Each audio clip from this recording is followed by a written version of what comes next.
Hey guys, tonight we wake up in the courtyard of an ancient Egyptian brewery. Yes, you're already here and the sun hasn't even fully crested over the horizon. The clay bricks still hold the night's chill, and the low murmur of women's voices hums beneath the calls of ibis overhead. You rub your eyes. This isn't just a workplace, it feels like something else. Something older. Something sacred. A soft clatter draws your attention. That's when you see her, a woman swaying between vats, bare feet, padding confidently over the earthen floor. Her linen dress clings with sweat and flour. She's not dancing, but she might as well be. Every move she makes has rhythm, purpose. The others follow her without a word. This isn't the kind of place you stroll into with a Starbucks in hand. No one's checking TikTok. They're here to brew no more than that to perform. And you sleepy traveler are about to learn that beer in ancient Egypt was less about casual sipping and more about cosmic alignment. You shuffle toward a stack of woven baskets filled with germinating grains. Steam rises from shallow troughs. The whole place smells like sour porridge and sunshine. A copper pot clangs behind you and someone laughs a short, hoarse chuckle like they just saw a crocodile blink. So before you get comfortable, take a moment to like the video and subscribe, but only if you genuinely enjoy what I do here. And if you're listening from somewhere remote, let me know your location and local time. I always love reading where you all tune in from. Now dim the lights, maybe turn on a fan for that soft background hum, and let's ease into tonight's journey together. The head brewer or priestess maybe both claps her hands twice and everything stills. It's almost ceremonial. You get the sense that even the gods are expected to hush when the grain speaks. You notice how her hands move across the surface of a large clay vat, not randomly, but in a pattern. Clockwise, then a pause. Then counterclockwise. You lean in to get a closer look. There's something hypnotic about it. She dips her fingers into the mush and brings it to her nose. No tasting yet. First there's smelling, evaluating, judging. In the distance, children's laughter skips between mud brick walls. Maybe they're pretending to be pharaohs. Maybe they're just trying to sneak a sip. You wouldn't blame them. The heat picks up and the copper tools laid out like surgical instruments begin to shimmer slightly in the morning light. There's a hushed respect here. No yelling, no clanging. Even the donkeys tied up nearby seem to know not to bray. You're handed a flat wooden paddle, its edge charred from years of use. They expect you to help stir. You give it a go. It's heavier than it looks. The mush inside the vat is warm, sticky, and smells vaguely of raisins and sweat. You're not entirely sure if that's appetizing or not. This process isn't like anything you've seen in modern breweries. There are no thermometers, no metal kegs, no precise digital timers, just instinct, memory, repetition passed down by breath, not books. You glance toward the temple wall that looms just beyond the courtyard. Carvings show figures pouring drink from jars into the open mouths of deities. You wonder, is this beer they're giving the gods? And if so, do gods get hangovers? Historians still argue whether these brews were drunk daily, reserved for festivals, or used mostly for religious purposes. But one thing's clear, you don't pour just anything into the lap of Hathor unless it's good enough for her celestial brunch. Suddenly the head brewer chants something. You don't understand the words, but your arms goosebump anyway. The other women respond in unison, and for a moment it's like you've time-slipped into a parallel dimension, one where brewing beer is a sacred rite performed under the silent eye of Ra. The chant ends. The stirring resumes. Someone hands you a fig and gestures for you to eat. It's sweet, earthy, probably the same variety Cleopatra nibbled while ghosting Roman suitors. In the far corner of the courtyard, someone starts slicing pomegranates their juice, staining the dirt like ceremonial blood. The pulp might end up in the next batch. Beer in Egypt wasn't just beer. It was spiced, sweetened, sometimes even thick enough to chew. A meal and a mood enhancer in one muddy gulp. You wipe your hands on a linen cloth stiff with old flour. It feels like you've been here forever. But this is just the first light, just the first stir, just the start of a very ancient, very sleepy story. You're getting the hang of it now, aren't you? The paddle glides more easily. Your body syncs with the slow, tidal rhythm of the brew. But even as the scent thickens, grains dates the faint tang of fermentation, you sense something deeper at play. This isn't just about quenching thirst. It's about pleasing higher powers. You glance at a low table nearby. Upon it sits a small bronze idol, half worn by years of reverent fingers. It's Hathor, the goddess of joy music, and most relevant right now, fermentation. Yes, beer is in her divine portfolio. You smirk. Who knew a party goddess had such practical skills?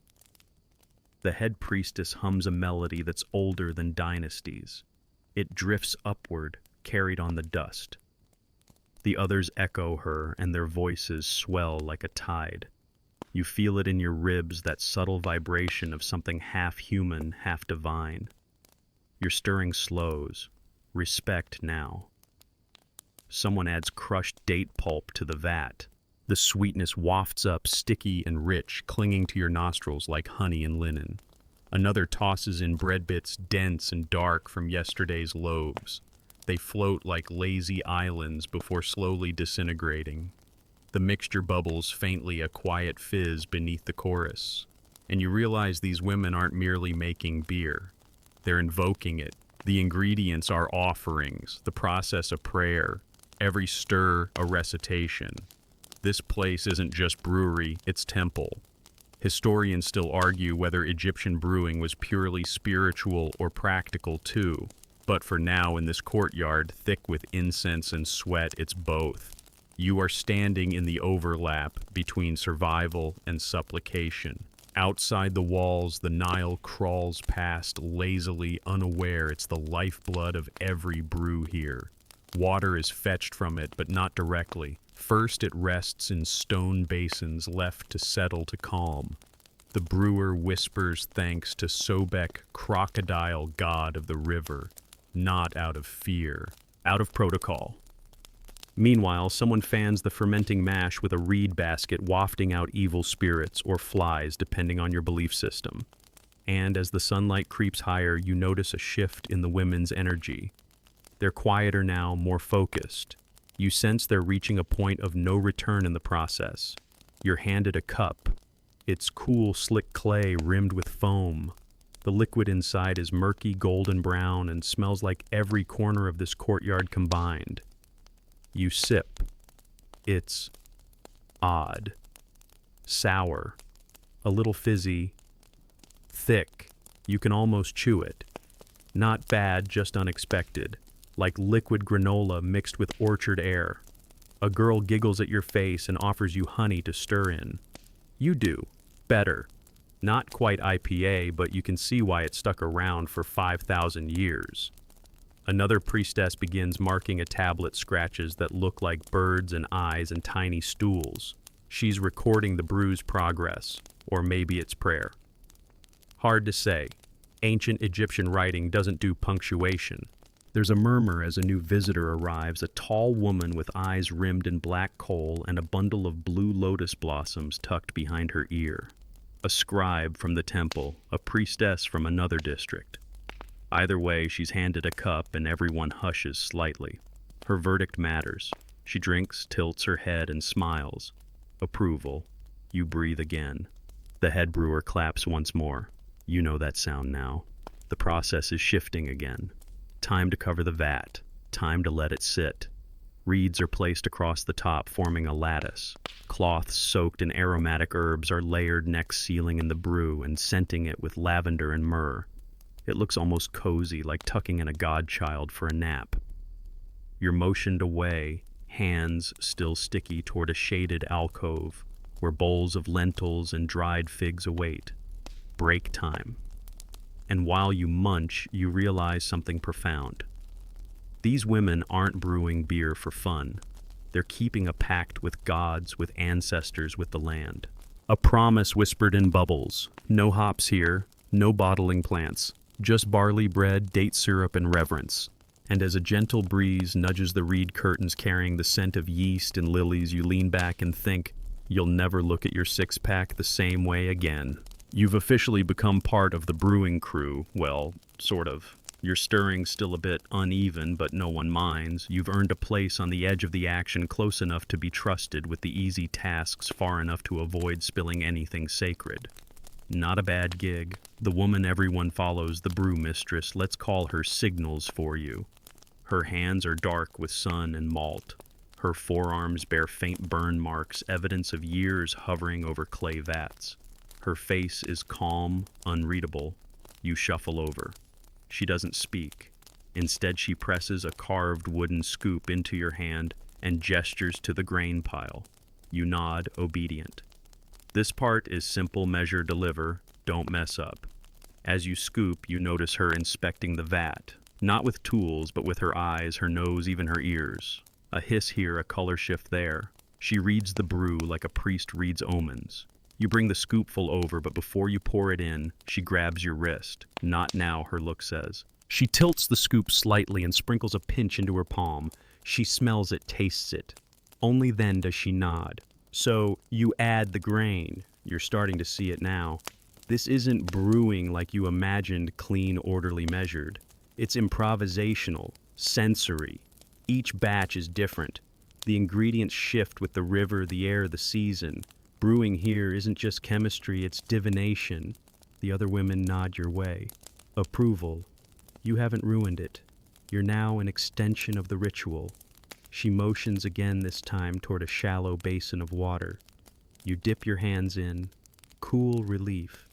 Then she drapes a linen cloth over your shoulders. A sign, maybe, or just a kindness. It's hard to say who exactly she is. High priestess, brewmaster, healer, historians still debate the roles of women in Egyptian religious life, especially when it comes to sacred tasks like brewing. But if there's one thing that's agreed upon, it's that women were the keepers of the ferment. The gods may rule the skies, but the yeast, that's her domain. You follow her to a different corner of the courtyard. Here, a new process begins, sorting the additives. No hops, remember. But that doesn't mean boring. There are bowls filled with things you don't immediately recognize. Figs, yes. Dates, of course. But also herbs, spices, a powder that might be frankincense or maybe just sand with an ego. She lets you smell each. Some sting the nose, others soothe. She picks up one bowl and tosses a handful into the fermenting vat without a word. A gesture of confidence, or maybe an inside joke between her and Hathor. You sit beside her for a moment. She doesn't speak, just chews a sliver of dried sycamore fruit and watches the shadows lengthen. You're beginning to see the power in this silence. Brewing here is loud with meaning even when no one talks. Later, as dusk edges the sky with copper, she calls a small group over. A young boy, maybe 10, is handed a flute. A girl carries a tambourine. They begin to play soft, uneven, but heartfelt. Music for yeast. It sounds absurd, but you feel it working. The brew seems to bubble more enthusiastically beneath their rhythm. Your skeptical brain wants to argue, but your senses hush it. A light wind kicks up dust. The priestess shields her brew with her shawl. Protective, proud, maternal. You notice a scar along her temple. Old, faint. Maybe a burn, maybe a story. You want to ask, but don't. She wouldn't answer. Instead, you offer a handful of barley. She accepts. A small smile. In that moment, surrounded by music, warm mash, and twilight, you realize something. This woman doesn't just brew beer. She speaks to gods, and sometimes they answer. You wake early again before the courtyard stirs, drawn by the scratch of sand beneath your borrowed sandals. The air is cooler, though not by much, and the mist from the Nile still clings to the edges of the temple wall like reluctant dreams. Today you're going to witness the beginning, the true beginning of the beer's life. The grain, specifically barley. You find it in heaps sorted meticulously by hand, laid out on mats woven from river reeds. Some grains are already soaking, others sprouting tiny shoots as if eager to escape the confines of their dry dormancy. The priestess, she's already up, of course, motions for you to follow her along the drying mats. This is malting, though no one here uses that word. They just know it's what has to happen. You soak the barley in shallow ceramic troughs, leave it just long enough to sprout, then spread it out and let the sun do its thing. You're expected to turn the grains regularly, gently, not too fast, lest the sprouts break. You crouch beside one of the mats and lift a handful. It's warm, alive in a way. The sprouts tickle your palms. It's strange, comforting, like holding a field's heartbeat in your hands. The priestess says something. You don't understand the words, but the tone is unmistakable reverence. She places her hand on the grain like she's blessing it. You try to mimic the way she turns the mat's edges, creating a slow shift that circulates air without breaking the sprouts. It takes time, patience. The barley must be dry before it can be ground. And while it dries, you learn more. Women here sing to the grain. Soft, repetitive songs. Not because it makes the barley grow faster, but because it makes the waiting feel sacred. You hum along, and before long your hands move in rhythm with the voices around you. Historians still argue whether ancient Egyptians understood the science of germination, but watching this process, it's clear whether or not they knew enzymes by name, they understood their magic. Once the grains are dry enough, they're moved to a shaded area and crushed. Not milled, crushed. With heavy stones and flat boards, you try it. It's exhausting. The barley fights back as if it doesn't want to be turned into drink, but eventually it yields. The ground malt smells earthy sweet, almost like biscuits. The priestess scoops some into a bowl and adds a splash of water. She stirs, sniffs, nods. Later, you see another group novices, perhaps starting from scratch. They rinse the grains again using water that was fetched before dawn, rested in sun-baked jugs. There's an entire etiquette to water. It must not be rushed. No splashing, no shouting near it, as if noise could disturb its essence. You wonder if all this care makes the beer better, or if the care is the point itself. In the distance, you spot a mural on the courtyard wall painted in ochre and faded blue. It shows a goddess leaning over a field barley sprouting beneath her hands. Beneath that, a line of people, all holding clay mugs. You can't help but smile. Even the divine appreciate a cold one. By noon, the malted grain is ready. You carry it carefully, reverently to the edge of the main brewing vat. But it won't go in yet. It needs to rest again. Always resting. Brewing, you realize, is as much about patience as it is about preparation. The priestess runs her fingers through the mash that's been fermenting overnight. She tastes it, wipes her mouth, and grunts approval. Another pinch of date pulp, a sprinkle of ground coriander, and the potion deepens. You sit beside the vat and inhale. The scent is heady bread, fruit, faint smoke, like a campfire breakfast inside a myth. As the sun leans westward, the barley you helped dry and grind is finally ready to be used. But not today. Tonight it will rest beneath the stars, and tomorrow it will become something divine. You stretch your arms, grain-dusted and sore, and realize you've come a long way from sipping lattes and air conditioning. Here beer takes days, weeks, a season sometimes, and every step is a prayer. And somehow that makes it taste better already. You rise to the sound of wood scraping clay. The brewmistress is already at the mash vat, stirring with long, deliberate arcs. The sun hasn't yet cleared the rooftops, but here you are preparing for one of the most sacred steps in the process, mashing. This is when the real alchemy happens. All that malted barley you helped dry and crush. It's now being mixed with warm river water. Not hot, not cold warm. The exact temperature nobody's measuring. They test with their wrists, with their instincts, like checking milk for a baby. The brewmistress motions for you to stir. You step forward, take the long paddle, and sink it into the thick mixture. It's heavy, reluctant, and resists like wet bread dough.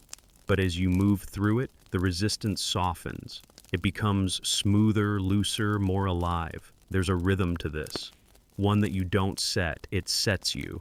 Mash, pause, turn, breathe, mash again.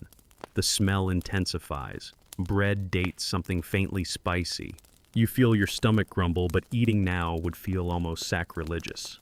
A younger brewer pours a thin stream of date syrup into the vat. It hisses slightly, then disappears beneath the swirling mash. Another adds a paste made from crushed doom fruit, sweet nutty, with a hint of smoke. You ask if these additions are traditional. No one answers.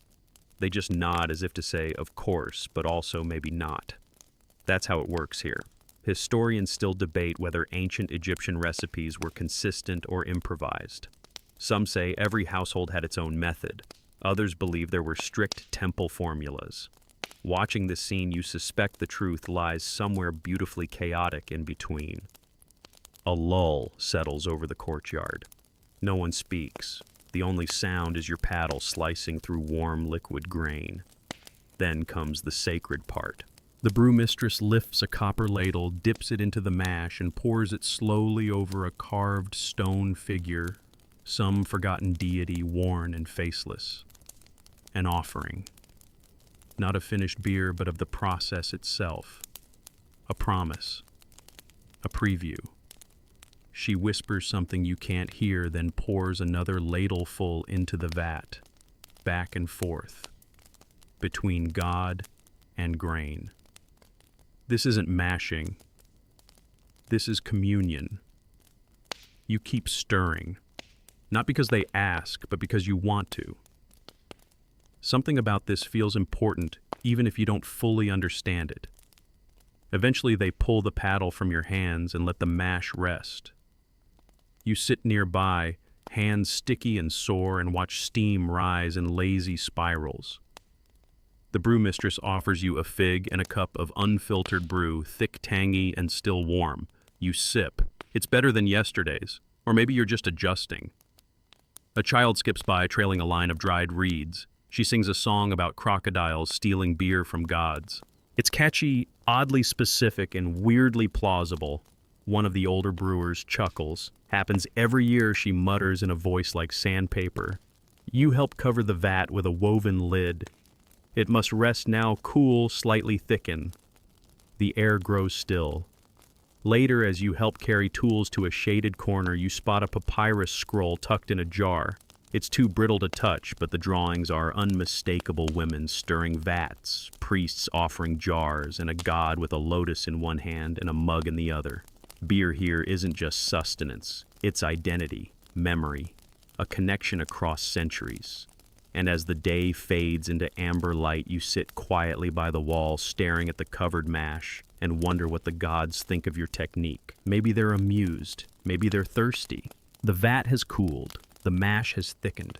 Now comes the part that separates mere porridge from actual beer fermentation, or as the ancient brewers might call it, letting the gods breathe into it. You gather with the others around the open vat. There's no lid now, just wide, sun-warmed air and the anticipation of change. The priestess takes a handful of the mash and lifts it to her nose, then to her ear. Listening, smelling, maybe both. Then she smiles. A small one, but it carries weight. It's time. They don't inoculate the brew with packaged yeast or lab-cultured strains. No, the wild yeast comes from the air, the vessels, the women's skin, even the baskets woven from river reeds. Everything here contributes to the microbial party. Historians still argue about how much the ancient Egyptians understood fermentation. Did they know what yeast was? Probably not. But they knew what it did, and more importantly, how to encourage it. That was enough. The brewmistress gently stirs the mixture. Others sprinkle in bits of old bread starter, you realize. Leftover loaves left to grow fuzzy and pungent in cool corners. The moldy bits are prized. They carry the memory of past brews. It's weirdly poetic. You're given a wooden spoon and told to stir slowly like you're putting a baby to sleep. You do, feeling the texture shift slightly beneath your touch. A faint fizz rises. It's starting. Then the priestess claps twice her signature signal, and the vat is left alone. Just left. The courtyard quiets. No one watches it too closely now. It's like a shy animal. Stare at it and it might run away. So instead, you're led to a smaller corner where other brews ferment in various stages. One bubbles aggressively too hot, someone mutters. Another has gone sour, the surface mottled with strange greens and blues. They'll use it anyway, maybe for rituals, maybe as punishment for lazy apprentices. There's no thermometer, no pH strip, just experience. And that experience is often written in scars, scowls, and the occasional mid-ferment brawl. One elder brewer tells you a story, half-whispered, half-sung, about a batch that bubbled so fiercely it overflowed and drowned a cat. The cat returned in a dream that night and demanded its share of the next batch. Ever since they leave a small bowl of beer by the wall. For the cat, for the gods, for peace of mind. You check back on your vat later. It's alive now, bubbling gently like it's exhaling. The scent is sharper, more complex, a little sour, a little sweet, like a bakery fell into a compost heap in the best way possible. Someone adds dried herbs to the rim, warding off flies, they say, or spirits, or both. By late afternoon, the fermentation is in full swing. Foam rims the edges. You skim it carefully with a carved ladle.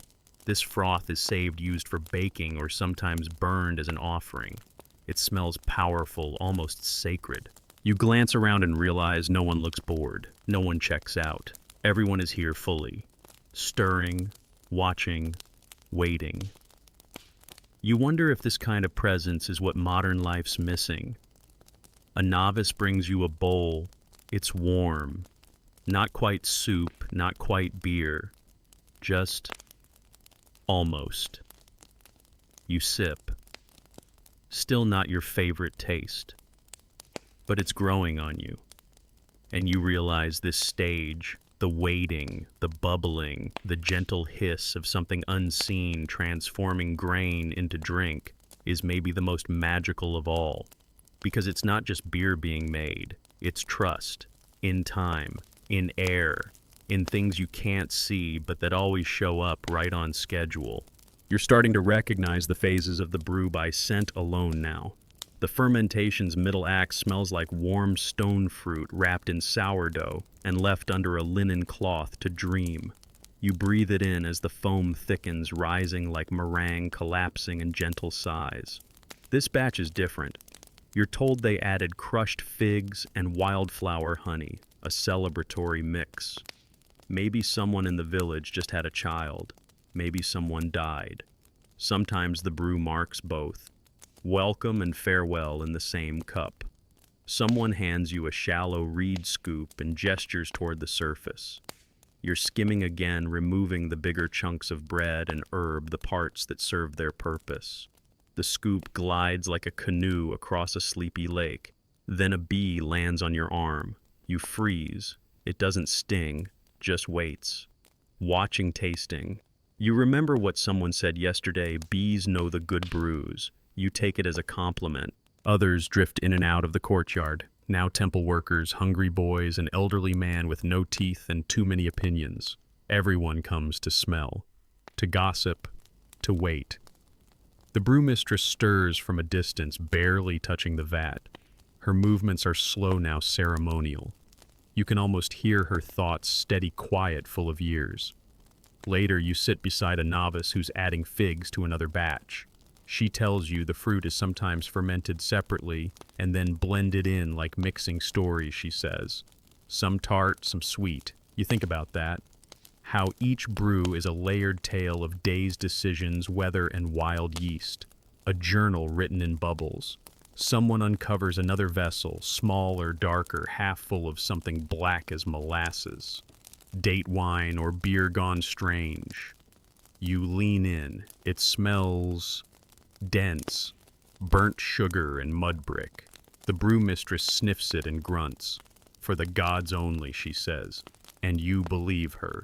Historians still argue over whether these dark, syrupy brews were ever meant for humans. Some call them medicinal. Others suspect they were poured only in funerary rites or divine feasts. Either way, you're not drinking it today. Back at your vat, things are changing. The The foam has settled. The bubbles come slower now. The brew looks sleepy, content. A brewer ladles some out into a wide dish. It's still cloudy but thinner. You sip.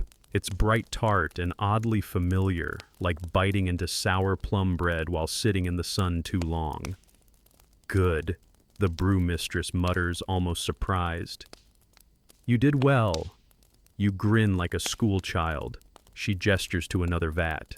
This one's older, crustier. You ask about it. She shrugs. It's for soaking the loaves. Loaves.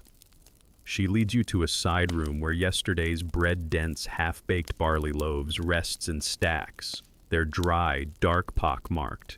Not for eating, for brewing. They're broken into pieces, soaked in water and added to the next mash. It's circular poetic. One beer feeds another, nothing wasted, everything sacred. You ask if they ever just drink fresh water. She laughs. Only when sick. Even the Nile, it seems, can't compete with fermented grain. You walk back to the courtyard as the light fades and someone brings out a simple drum. The rhythm is slow, hypnotic, like the heartbeat of the vat itself. And as the scent of fig honey yeast and thyme fills your lungs, you close your eyes. The beer is nearly ready. And so perhaps are you. You're not prepared for what's next. Not because it's difficult, though it is, but because of the sudden shift in atmosphere. Until now, it's been about the living, brewing for ritual, for celebration, for thirst. But this next stage isn't about the present. It's about the dead. You're led quietly out of the courtyard across a stretch of sand where the wind speaks in whispers. Ahead looms a tomb, low-wide, its entrance guarded by statues eroded into near featurelessness. A temple priest joins you, his robe the color of old bone. Inside, it's cool. Still, the air smells like stone and incense. The priest carries a jar. You recognize it. It's beer. Well, something beer-like. Thick, unfiltered, sealed with wax and cloth. He places it in a carved niche beside bundles of linen, a wooden comb, a handful of chickpeas. Offerings. You watch as he mutters a prayer over the jar. He sprinkles dust, maybe spices, maybe ash, then steps back. This is beer for the afterlife. A drink meant to nourish the dead on their journey. Not just a symbolic gesture, a necessity. You can't wander the Duat Egypt's shadowy underworld on an empty stomach. Historians still argue over the recipes used in funerary beer. Were they stronger, thicker spiked with mandrake or lotus? No one knows for sure. But chemical analyses of ancient pots have revealed traces of barley dates and sometimes even herbs with narcotic effects. You glance at the jar. It looks humble, but it's probably the most important brew you've seen yet. Back in the light, the priestess waits. She says nothing, only nods toward the brewing vat. You return to it and suddenly everything looks different, more sacred. This isn't just a drink anymore, it's a legacy. A brewer hands you a clay mug. Try this, she says. You sip. It's chilled from clay storage. Still cloudy, but brighter now. Tangy, with a hint of something floral, maybe hibiscus, maybe just your imagination. You ask how long it took to brew. She shrugs. Long enough for the dead to wake up. You're not sure if that's poetic or literal. You don't ask. Nearby, someone's decorating a large jar with blue pigment, not painting images, just patterns. Swirls, stars, lotus petals. The final vessel matters. It's the beer's coffin and cradle. They seal it with cloth, tie it with reed rope, and daub it with wax. A few drops are poured out onto the sand into a fire across the threshold, just in case. You're starting to understand. Brewing here is never just for the living. Every batch is a bridge. Between worlds, between times, between what we drink and what we dream. Later, under a tamarisk tree, you rest. You see others doing the same. Some sleep, some hum. One girl sculpts animals out of leftover barley dough. You ask what she's making. Spirits, she says, not looking up. Good ones, she grins, mostly. You lie back and close your eyes. The sun filters through the branches, casting flickering shadows across your face. The scent of beer is everywhere now.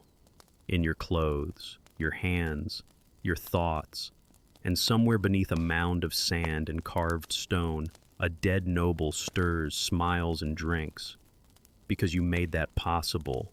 Because you brewed not for taste, but for eternity.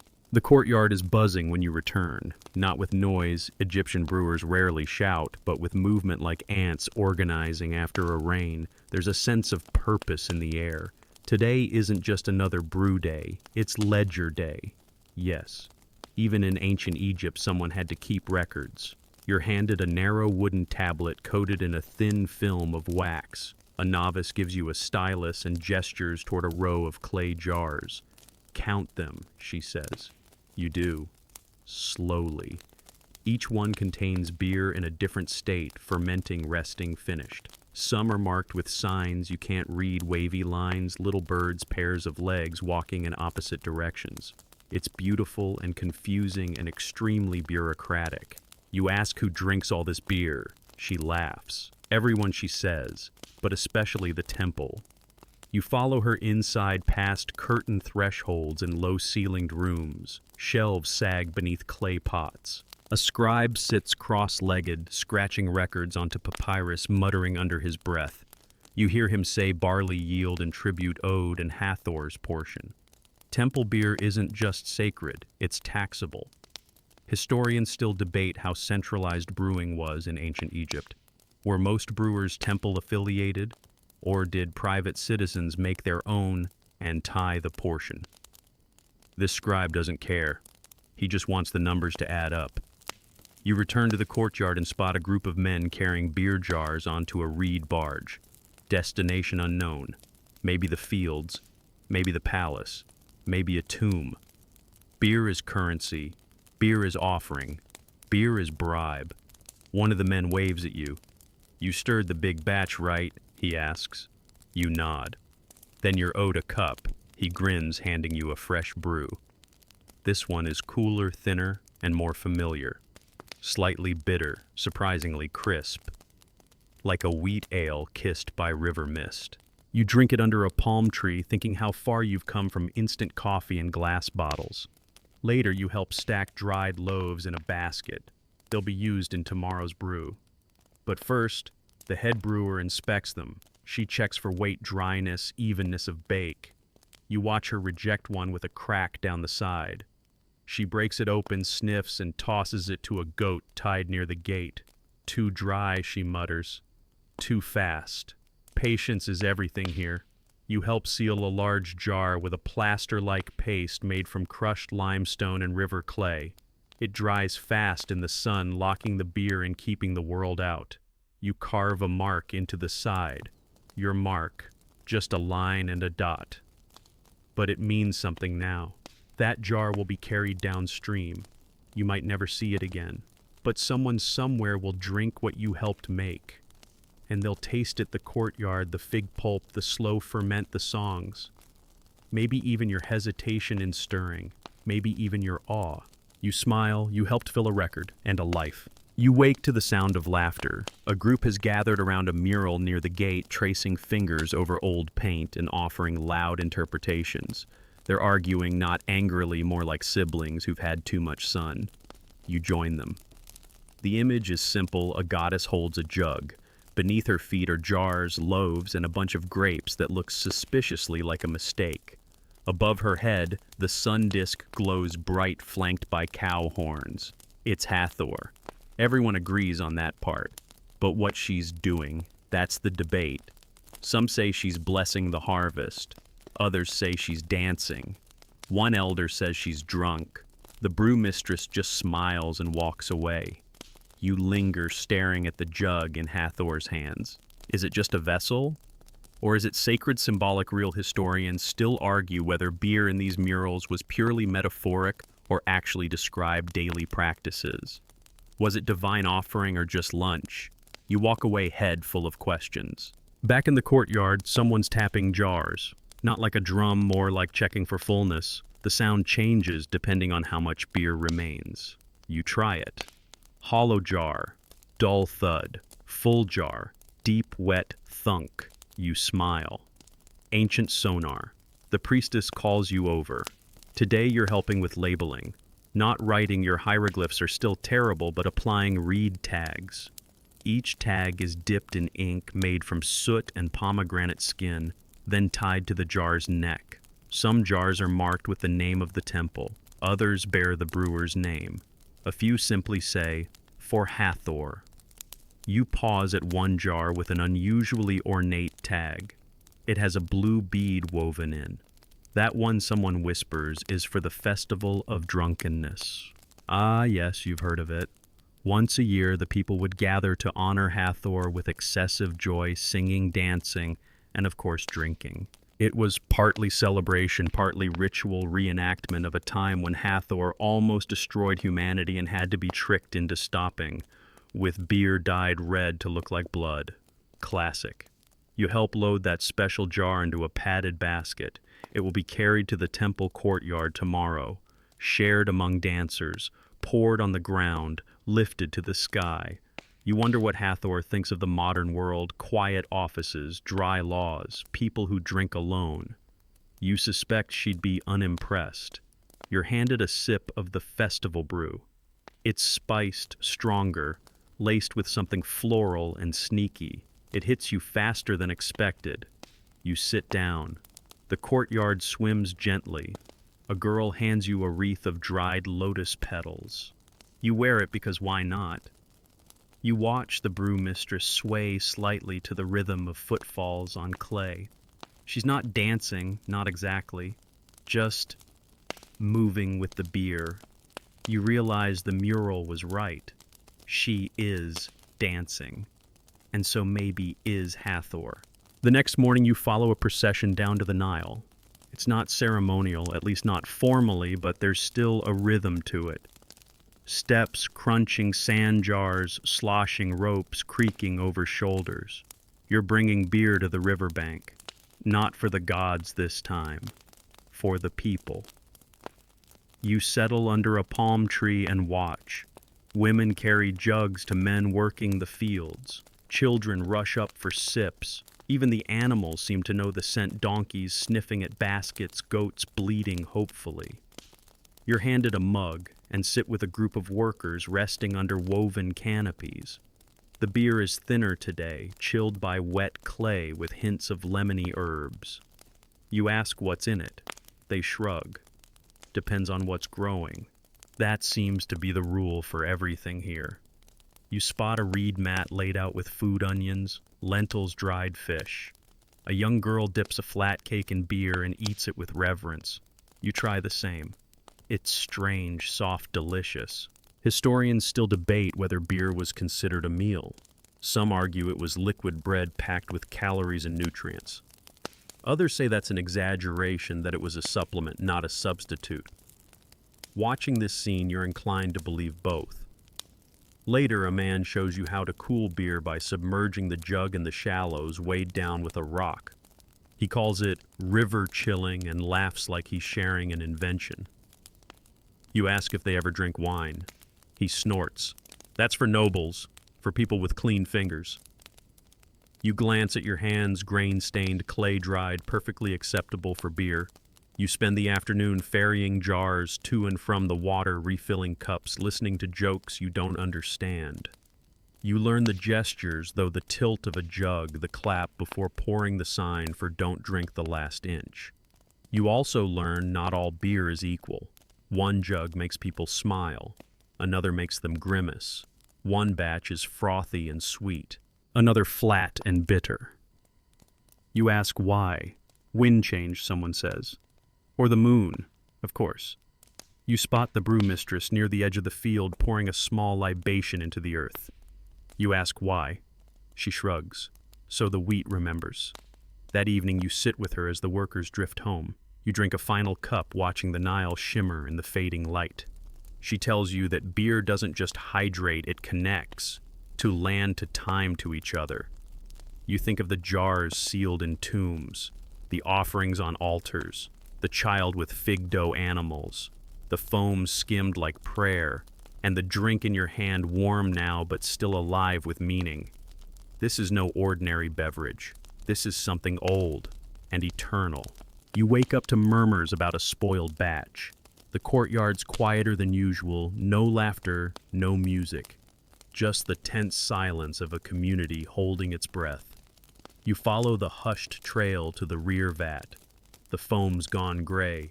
The scent once warm and fruity is sharp and wrong. Like vinegar met mildew and decided to argue. The brewmistress stands nearby, arms crossed, unmoving. No one speaks. Finally, a young apprentice leans in and sniffs. She recoils. A whispered curse. Something went off. Maybe the yeast. Maybe the grain. Maybe the gods were just in a bad mood. Historians still debate how ancient Egyptians dealt with spoiled beer. Some think it was discarded. Others believe it was offered to specific deities, gods of wrath, of decay, of chaos. A kind of spiritual composting. You watch as the brewmistress orders the vat moved carefully without panic. She won't dump it. Not yet. First, it must be understood. There's a lesson here. Nearby, an older brewer tells you stories about beer riots in cities, about nobles demanding perfect brews and punishing failure with lash or exile. One tale involves a royal scribe who got drunk on a bad batch and accidentally inscribed the wrong date on a king's monument. That stone still stands. Wrong year, forever. The brewmistress finally speaks. We'll distill it, she says. Turn it bitter. Medicinal. You don't ask what that means. You're learning to let silence speak. Later you find her alone, skimming the top of a different vat. You sit beside her. Bad brew, she says, teaches more than good one. You nod. The sun climbs higher. New batches bubble steadily. Life continues. You help grind more grain, stir a fresh mix, scrape dried mash off clay bowls. The rhythm returns slower but steady. Then, as if to rebalance the day, someone pulls you aside. Want to see the drunk goat? Yes, obviously. They lead you to a pen where an elderly goat dozes with a blissful expression. Turns out he got into a discarded beer loaf, twice. They keep him around for laughs, and rumor has it to predict the success of new brews. If he ignores the vat, it's good. If he butts the jar, it's cursed. If he sings, well, you'll see, it's absurd, it's brilliant, it's ancient quality control. That night you sit around a reed fire sipping a new batch. This one's peppery, dry, and unexpectedly complex. You ask what's in it. Yesterday's lesson, someone says. You laugh. Because it's true, sometimes the best beers come from mistakes. And sometimes the mistakes are the best stories. It's market day. You leave the courtyard and follow a winding path to a makeshift clearing, sun-soaked and noisy with bargaining. Traders shout over baskets of onions, figs, and dyed linen. Smells crash into each other, spice, sweat river mud, roasted grain, and beer. You spot it immediately. Clay jugs stacked on reed mats sealed with wax or fabric.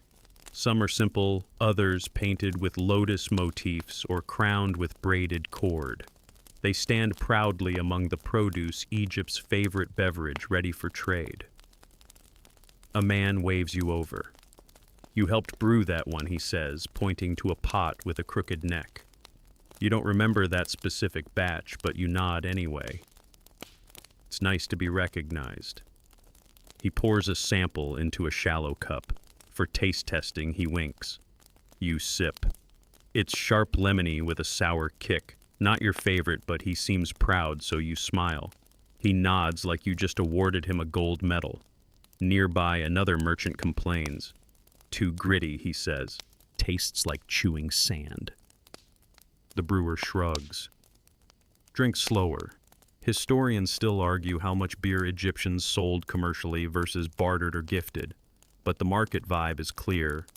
Beer isn't just sacred, it's social. It's negotiable. It's personality in a pot. One stand boasts Nubian-style brew, darker and spicier. Another promises morning beer with mint and pomegranate. You try a few, your taste buds protesting. Not bad. just surprising. You meet a foreign trader, tall, sunburned, slightly suspicious of everything. He samples a fig-thickened batch and grimaces. "It's soup," he says. A boy near the jars giggles. "Then eat it with a spoon, stranger. You love this place." Later, you help transport leftover jars back to the courtyard. On the way, you pass a group sharing beer in palm leaf cups.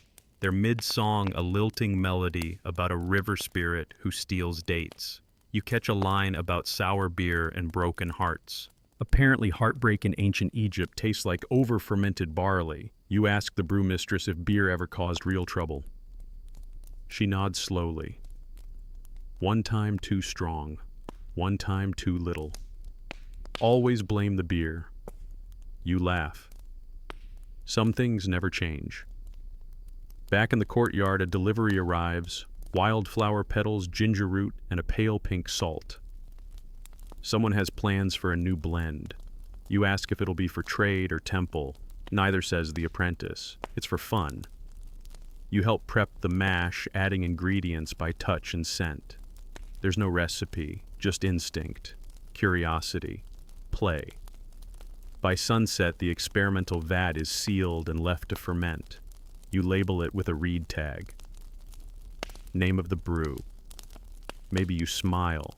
Sometimes beer is ritual, sometimes it's rebellion, and sometimes it's just a question you hope tastes good.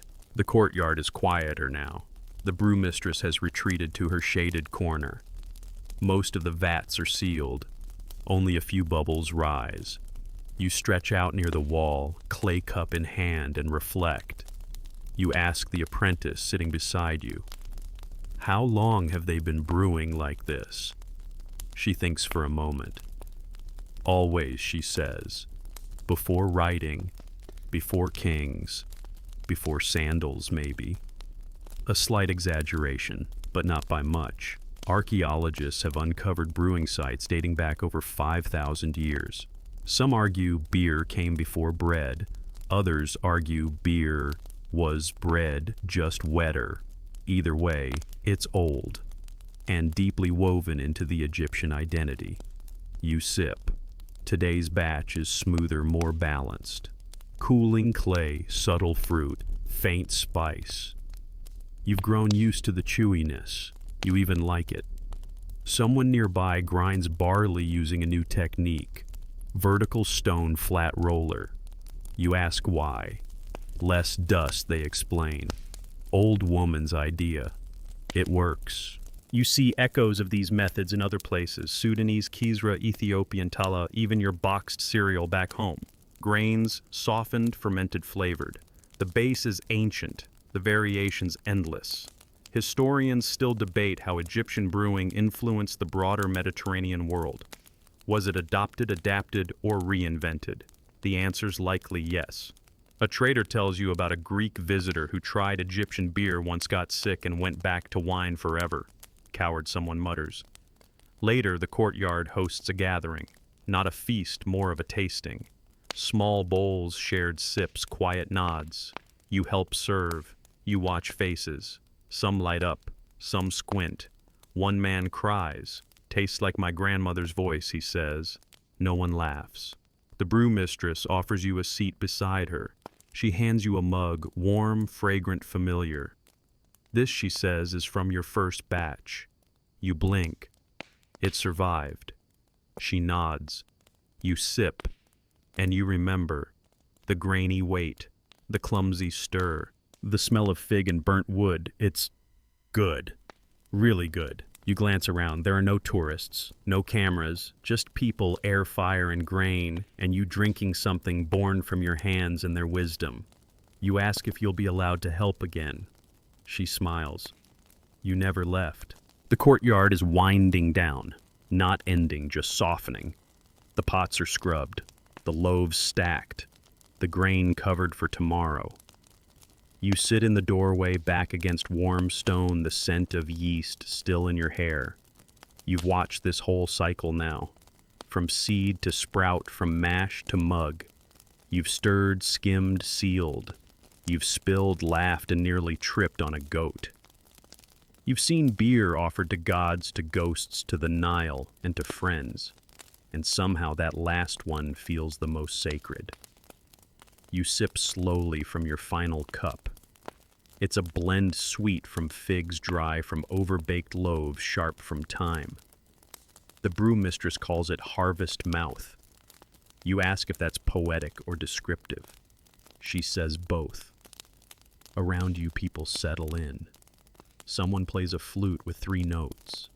A child curls up near the mash trough. The stars begin to arrive, one flicker at a time. You ask the brewmistress softly, "Will they always brew like this?" She doesn't answer right away.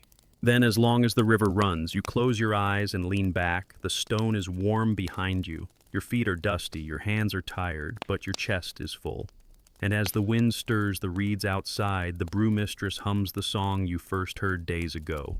The song of stirring, of waiting, of offering, and the beer, it breathes beside you quietly like a cat settling in. Wind. DOWN. Let the scent fade now. Let the dust settle. You're safe. The fire's low. The courtyard stills.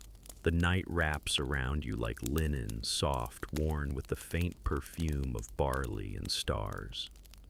Your breath matches the rhythm of the Nile beyond the walls, slow, patient, as if the gods themselves have leaned back to rest.